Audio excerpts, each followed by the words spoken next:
have you, within the context of the research that you guys were doing and the scientific inquiry, were there people that you guys encountered that had experiences that you guys could credibly determine had experiences? Like not like I was, in an OBE state and ripped away that, but where it was physical matter reality.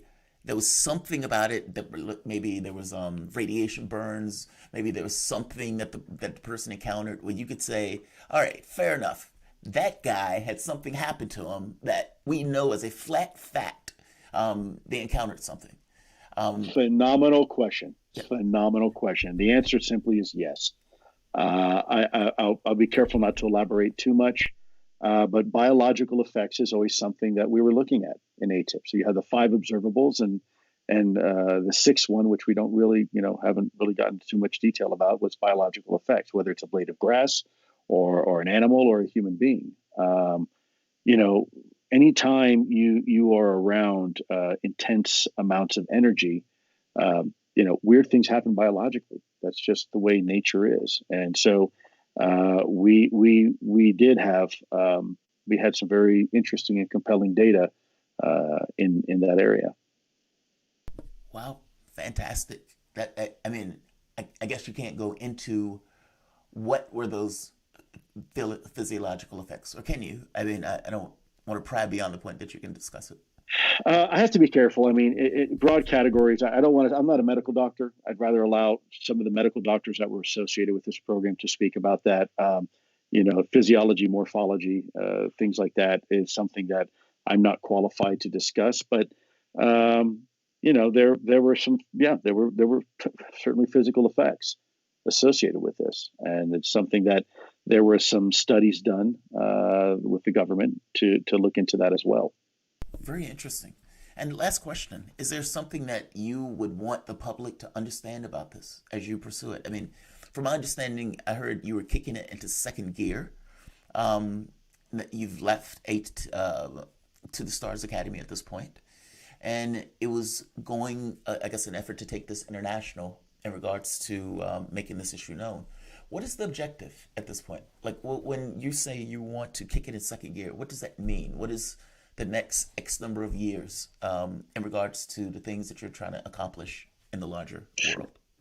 Well, we're well underway in second gear, and you're part of that calculus. Your audience is part of that calculus. It's having an honest conversation and dialogue about this topic in a way where we don't let taboo and stigma stifle the conversation. It's a way where we can have an academic and a scientific conversation where we're not imposing any type of preconceived notions or conclusions or narratives about this. We're having an open and honest dialogue and at the global level. And again, this is a topic that affects all of us. It's not just any one particular group of individuals. This topic doesn't care what religion you are. It doesn't care if you're Christian or Jewish or Muslim or Hindu or Buddhist. It doesn't care if you're black or white or beige or yellow or any other color in between. It doesn't care. It involves all of us. And so as a result, I tend to be a little bit more optimistic. Hopefully this conversation can help bring us together. Maybe for a brief period of time, allow us to forget some of the petty differences we have with each other.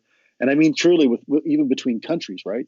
Maybe this will help bring us together and recognize that our petty issues aren't so important after all.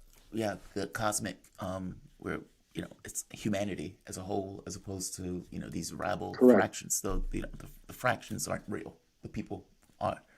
One last question Right. that just jumped out at me while you were talking, and when you guys are finding these kind of physical effects of items that have crashed, is there anything within the context of those items that gives you an impression of physical characteristics, like height, fingers, digits, size, any of those things?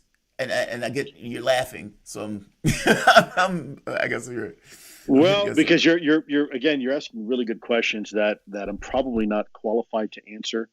If you're probably noticing, I'm looking a little bit nervous and antsy I'm as sorry. you ask that I'm question. sorry. No, it's again a great question. There's a lot that you can deduce by things. If you let's say a car, you see a car accident, and you can tell by where the seat's positioned, how tall the driver was, right, and maybe where the steering wheel's positioned. That's all important information. You know, I Fair enough. That's about all I'm Fair going to enough. say. It's a question that needs a lot more data and analysis.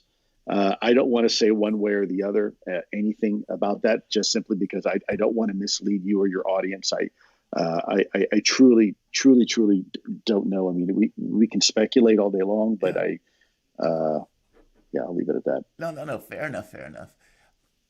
Lou, thank you for coming on, man. I really do appreciate you taking the time out. I made a video, call it a shameless a shameless request for Elizondo to come on, and he came on. So I really do appreciate it.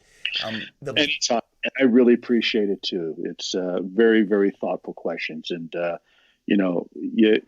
not a whole lot of people can make me squirm. So.